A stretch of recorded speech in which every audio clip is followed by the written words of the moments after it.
하나님께서 우리에게 주신 좋은 선물에 대해 감사하는 것은 당연합니다.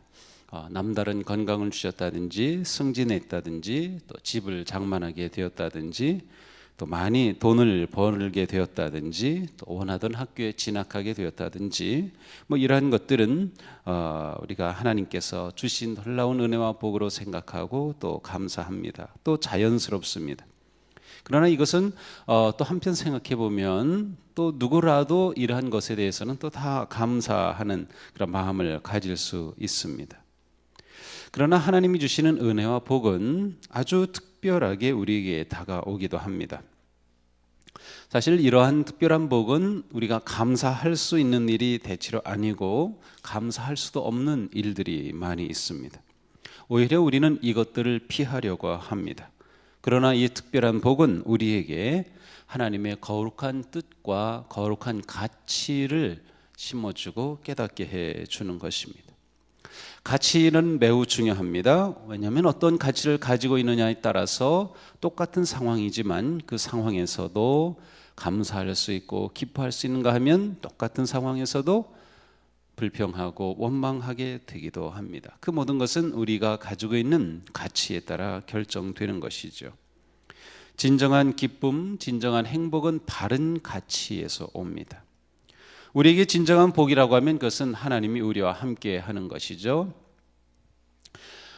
우리 감리교 창시자인 존 웨슬리 목사님이 세상 떠나실 때 88세로 마지막 세상을 떠나시면서 남기신 유언과 같은 말씀은 가장 좋은 것은 하나님이 함께 하시는 것이다 라고 하는 유언을 남겼어요. The best of it all is God with us. 하나님이 우리와 함께 하시는 것이 가장 좋은 것이다.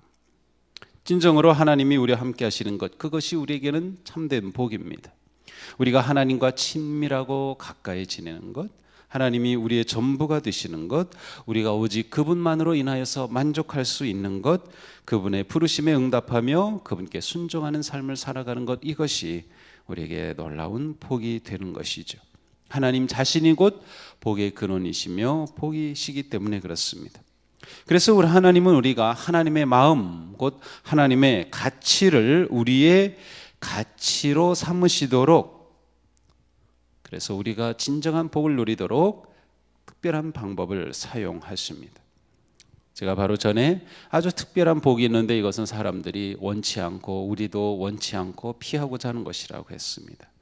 그 복이 무엇일까요? 그것은 바로 거룩한 불만족이라는 것입니다. 아니면 거룩한 부담감이라고 하는 것입니다. 우리는 거룩한 불만족과 부담감을 복과 은혜라고 하는 눈으로 보지 못합니다. 그래서 우리는 이것을 말 그대로 부담스럽게 생각하고 피하려고만 합니다. 그러나 하나님은 우리를 이 세상에 단지 편하게 즐기라고 보내신 것은 아닙니다. 또한 우리가 단지 고통과 아픔을 피하라고 이 땅에 보내신 것도 아닙니다. 하나님은 우리가 더욱더 하나님의 마음을 품고 하나님의 가치를 가짐으로 하나님의 크신 사랑과 은총을 누리고 또한 이 세상에서 드러내도록 우리를 부르셨습니다. 이 세상 사람들이 좋아하는 복은 누구나 다 좋아할 수 있는 것입니다. 특별히 믿음이 필요치 않습니다. 힘, 명예, 부, 건강 이러한 모든 것들은 굳이 그리스도인이 아니어도 좋아할 수 있는 겁니다. 물론 우리가 이런 것을 좋아하거나 이러한 것들을 추구한다고 해서 그것이 잘못된 것은 아닙니다. 우리는 우리가 일하고 있는 삶의 자리에서 또 내게 이 세상에서 살아가는 내게 주신 꿈에 따라서 우리는 이러한 것들을 추구합니다. 많이 벌어야 하고 또 건강을 유지해야 하고 또 높은 자리에 승진도 해야 하고 또 우리는 더 많은 영향력을 미치는 자리에 올라가기도 해야 합니다.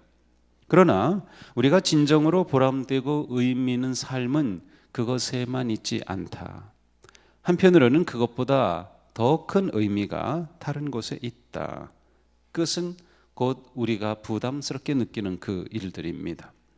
하나님은 우리가 이기적인 의미의 복을 넘어서 이타적인 다른 사람을 사랑하고 섬기는 그러한 특별한 복을 누리기를 원하십니다.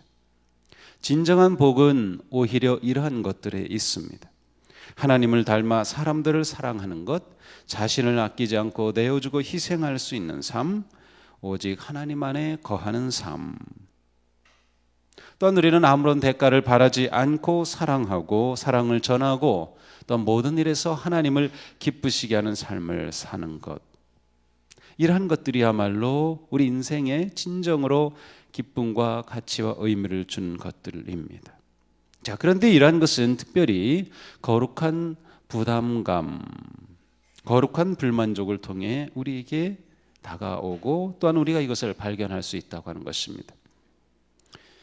그러한 것들을 우리가 깨닫는 길이 있습니다. 첫째로는 우리 자신을 아프게 하는 것입니다. 우리의 마음을 아프게 하는 것입니다. 우리에게 거룩한 부담감을 주는 것은 우리의 마음을 몹시 아프게 하는 것입니다. 무엇이 우리를 눈물 짓게 합니까? 무엇이 우리를 답답하게 합니까? 이 세상에 어떤 불의로 인해 우리가 잠 못 이루는 일이 있습니까? 느헤미야는 이렇게 심정을 토로합니다. 나의 형제 가운데 하나인 하나니가 다른 사람들과 함께 유다에서 왔기에 이리로 사로잡혀 오지 않고 그곳에 남아있는 유다 사람들은 어떠한지, 예루살렘의 형편은 어떠한지를 물어보았다. 그들이 나에게 대답하였다. 사로잡혀 오지 않고 그 지방에 남은 사람들은 거기에서 고생이 아주 심합니다. 업신여김을 받습니다. 예루살렘 성벽은 허물어지고 성문들은 다 불에 탔습니다. 이 말을 듣고서 나는 주저앉아서 울었다. 나는 슬픔에 잠긴 채로 며칠 동안 금식하면서 하늘에 하나님께 기도하며 아뢰었다. 느헤미야는 자신의 조국이 폐허가 되고 성벽이 무너지고 그곳에 남아있는 자기의 백성들이 말할 수 없는 비참한 환경에 있다고 하는 것을 듣는 순간 그의 마음은 말할 수 없는 슬픔에 가득 찼습니다. 참을 수 없는 감정이 솟구쳐 나왔습니다. 가슴을 찌르니 아픔이 그에게 생겨났습니다. 그런데 이것이 느헤미야의 사명이 되는 것입니다. 그는 성전을 새로 짓고 성벽을 재건하며 하나님의 영광을 되찾는 그러한 하나님의 가치와 꿈을 꾸게 되는 것이었습니다. 자신을 아프게 하는 것, 자신의 마음을 아프게 하는 그것이 곧 하나님의 은혜와 복의 통로가 된다라고 하는 것입니다. 이 세상의 위대한 꿈과 사명은 거룩한 부담감으로부터 생긴 것들이 많이 있습니다. 마틴 루터는 가톨릭의 부패하고 썩어빠진 불의함을 보면서 거룩한 부담감이 타올라 마침내 종교 개혁의 기치를 올렸습니다. 최근에 아주 유명했던 영화 명량이라는 영화를 보면서 이순신이 외적에 유린당하는 우리 백성에 대한 아픈 그의 가슴이, 아픈 그의 마음이 나라를 구하는 영웅, 그런 비전의 삶을 살게 했던 거죠. 사도 바울도 동족과 이방인들이 율법의 무게와 어둠의 절망 가운데 빠진 것을 가슴 아프게 느끼면서 그것이 그의 이방인을 향한 사명으로 변화되었습니다. 우리가 이 세상의 아픔과 절망을 아파하고 가슴을 쓸어내린다고 하는 것은 단지 그것이 아픔으로 끝나는 것이 아니라 하나님 안에서 우리에게 하나님의 마음을, 하나님의 가치를 보게 해주는 길이 된다고 하는 것입니다. 이 세상의 가난과 질곡을 보며 우리 마음에 그리스도인으로서 큰 부담감을 가진다고 하는 것은 매우 중요합니다. 우리가 어떤 사연을 들으면서 가슴이 무너져 내릴 때, 우리의 가슴을 울리는 일이 있을 때 그것이 나에게 큰 부담감이며 그 슬픔이 하나님의 마음과 가치가 된다.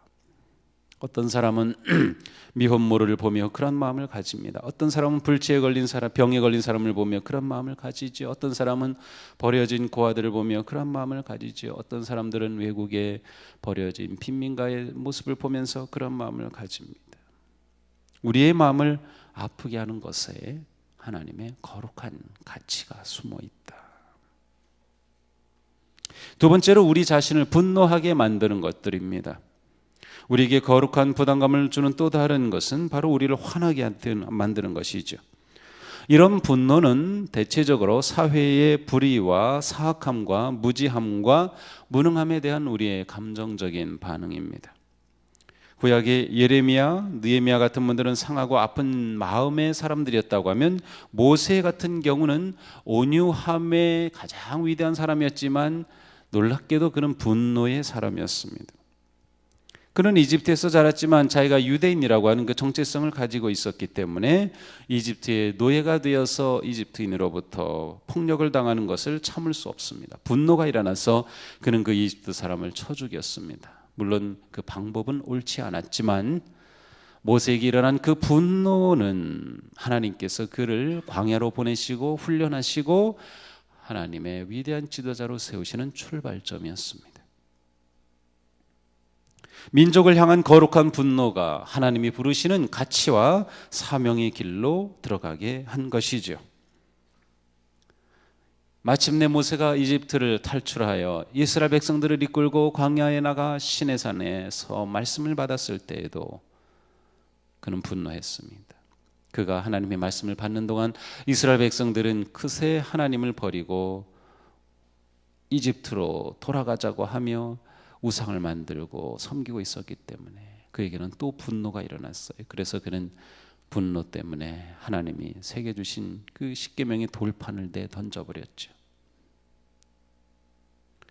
모세의 이러한 분노 속에서 그는 하나님의 거룩한 마음을 품게 된 것이, 소년 다윗도 마찬가지죠. 그가 블레셋과 전쟁을 벌이고는 현장에 나가서 보고 깜짝 놀랐습니다. 아니, 더러운 블레셋의 장수 골리앗이 그렇게 이스라엘의 군대를 모욕하고 있는데도 어느 누구도 대꾸조차 못합니다. 다윗에게는 거룩한 분노가 일어납니다. 감히 하나님의 백성을 모욕하는 저자가 누구인가? 그 순간 그는 그 거룩한 분노 가운데 하나님의 사명을 새기게 됩니다. 하나님은 이미 다윗을 왕으로 택하셨지만 다윗은 거룩한 분노를 가지고 민족을 향한 마음을 품게 된 것이죠. 우리는 우리에게 화가 나게 만드는 것들을 통해 우리 삶에 하나님의 가치와 하나님의 마음을 품을 수 있는 길이 있다고 하는 것이 매우 중요합니다. 그러나 이러한 분노는 일반적인 화를 내는 것과는 좀 다릅니다. 그래서 거룩한 분노다라고 하는 표현을 하죠. 거룩한 분노.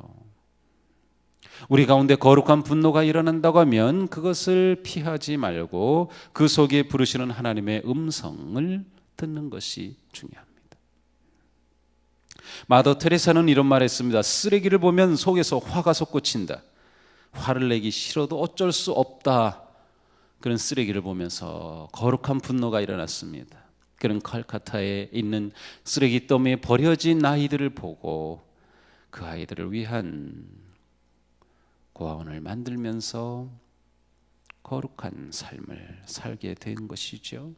쓰레기를 보는 그의 마음에 일어난 거룩한 분노가 금세기 위대한 성인의 길을 만든 것이에요. 무엇이 우리를 화나게 만듭니까? 버려진 노인들을 보면서 화가 치밀어 오르나요? 이 땅의 교회들이 무너지는 것을 보면서 화가 솟구치나요? 청소년들이 아픔과 고통 가운데 있는 것을 보면서 분노가 일어나나요? 부패한 정치인들을 보면서 분노가 일어나나요? 이 분노가 죄가 되지 아니하고 하나님이 부르시는 은총과 마음의 길이 될 때, 그것은 곧 믿는 우리들이 하나님의 은총을 누리는 길이 된다는 것입니다.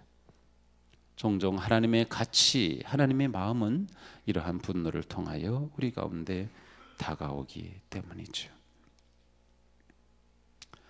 대부분의 사람들은 이러한 것들을 원치 않습니다. 우리는 다 이기적인 존재이기 때문에 그렇죠. 그러나 하나님은 우리가 단지 평범한 삶을 살도록 한 것이 아닙니다. 사도 바울은 오늘 본문에서 말씀합니다. 우리는 하나님의 작품입니다. 선한 일을 하게 하시려고 하나님께서 그리스도 예수 안에서 우리를 만드셨습니다. 하나님께서 이렇게 미리 준비하신 것은 우리가 선한 일을 하며 살아가게 하시려는 것입니다. 우리를 하나님의 가치인 선한 일로 부르시는 하나님의 방법 가운데 하나는 거룩한 불만족, 거룩한 슬픔, 거룩한 분노. 우리가 부담스럽고 신경 쓰이고 마음 아프고 분노가 일어나는 환경 가운데서 하나님께서 나를 향하신 그런 놀라운 뜻을 구할 수 있고 그 뜻을 찾을 수 있으며 하늘의 가치를 내 인생의 사명으로 만들어갈 수 있다.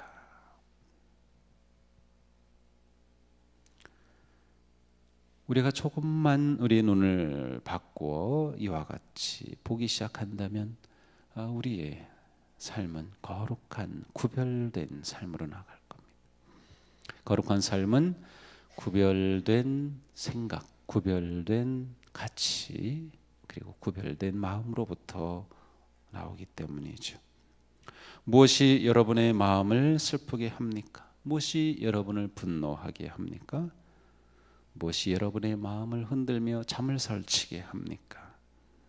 우리의 거룩한 일상은 뜻하지 않은 일 속에서 하나님의 부르심과 가치와 사명을 발견하는 일과 관계되어 있습니다. 내가 아무리 해봤자 소용없지라는 그런 소리가 들려오더라도 우리는 분명히 알아야 합니다. 네, 우리는 모든 일을 할 수는 없지만 우리가 할 수 있는 일은 있습니다. 내가 할 수 있는 그 작은 것으로부터 시작한다면 우리는 하나님의 가치를 이 땅에 이루는 놀라운 삶을 살게 될 것입니다. 하나님이 주시는 부담감, 하나님이 주시는 분노, 하나님이 주시는 눈물, 하나님이 주시는 아픔, 그것이 우리의 삶의 가치와 비전을 발견하는 은혜의 자리가 되기를 축복합니다. 우리는 하나님과 함께 합니다. 가장 좋은 것은 하나님이 우리와 함께 하신다고 하는 놀라운 사실입니다. 기도합시다.